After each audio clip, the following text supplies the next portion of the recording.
Alkisah di sebuah bukit yang jauh dari desa. Di daerah Kalimantan, hiduplah seorang janda miskin dan seorang anak gadisnya. Anak gadis janda itu bernama Darmi. Rupanya sangat cantik jelita. Namun sayang, ia mempunyai perilaku yang amat buruk. Kerjaannya hanya bersolek setiap hari. Segala permintaannya harus dituruti. Setiap kali ia meminta sesuatu kepada ibunya harus dikabulkan, tanpa memperdulikan keadaan ibunya yang miskin. Ibu!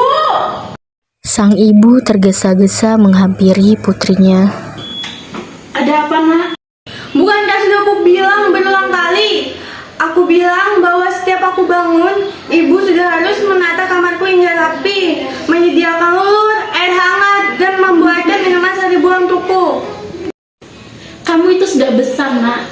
Jadi kamu bisa melakukan semua itu sendiri. Ibu kan tahu, aku lagi sibuk. Sang ibu hanya mengelus dada. Matahari mulai memancarkan sinarnya. Sang ibu mulai bersiap-siap untuk berangkat ke sawah untuk bekerja. Ia tidak lupa mengajak Darmi untuk membantunya di sawah. Darmi, ayo bantu ibu bekerja di sawah, nak.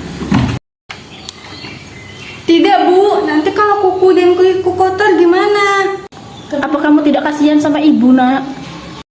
Akhirnya sang ibu pergi ke sawah sendirian.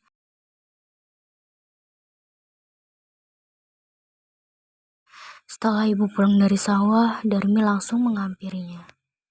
Ibu pulang. Pahnya mana?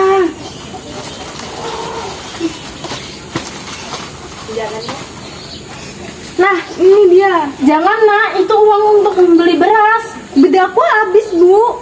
Kamu itu jadi anak bisanya cuma minta aja, tapi tidak pernah mau bekerja.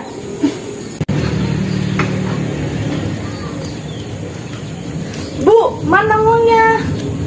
Nah, coba kamu bantu ibu ke sawah. Apa sih, Bu? Ibu ini sudah tua. Jika ibu dipanggil Tuhan, maka ibu tak akan khawatir lagi yang kau bisa mengurus dirimu. Kita itu orang yang miskin. Kita harus tetap bekerja untuk bisa makan. Siapa suruh jadi orang miskin? Lagi pula aku tidak pernah meminta kamu menjadi ibuku.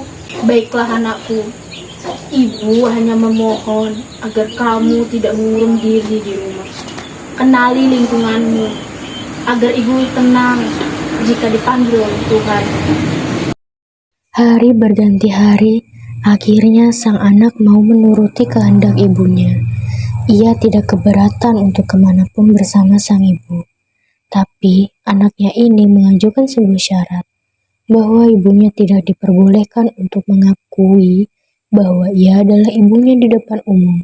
Sebagai seorang ibu, tentulah hatinya teriris mendengar itu. Namun sang ibu pun menyetujuinya. Coba lihat deh perempuan itu, cantik sekali bukan? Iya, benar. Dia terlihat seperti bidadari surga. Iya, bahkan dia lebih cantik dari bunga mawar.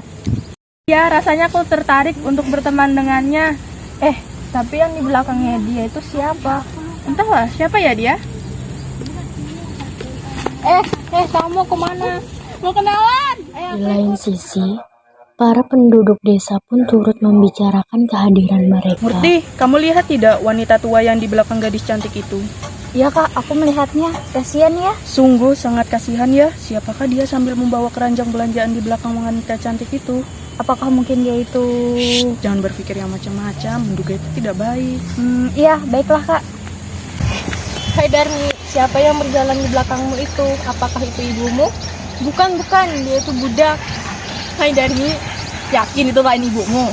Bukan, sudah aku bilang dia itu budak. Pergi sana. Ibu pun sedih mendengar ucapan yang terlontar dari mulut anaknya sendiri. Astaga, jangan begitu. Ya, hargai orang lain lah, walaupun dia itu budakmu, tapi dia juga manusia. Alangkah terlukanya sang ibu mendengar itu. Hatinya menangis, dan ia benar-benar tak berdaya menahan sakit hatinya. Ia berbisik dan memohon kepada Tuhan Akhirnya si ibu pun berdoa. Hukumlah dia!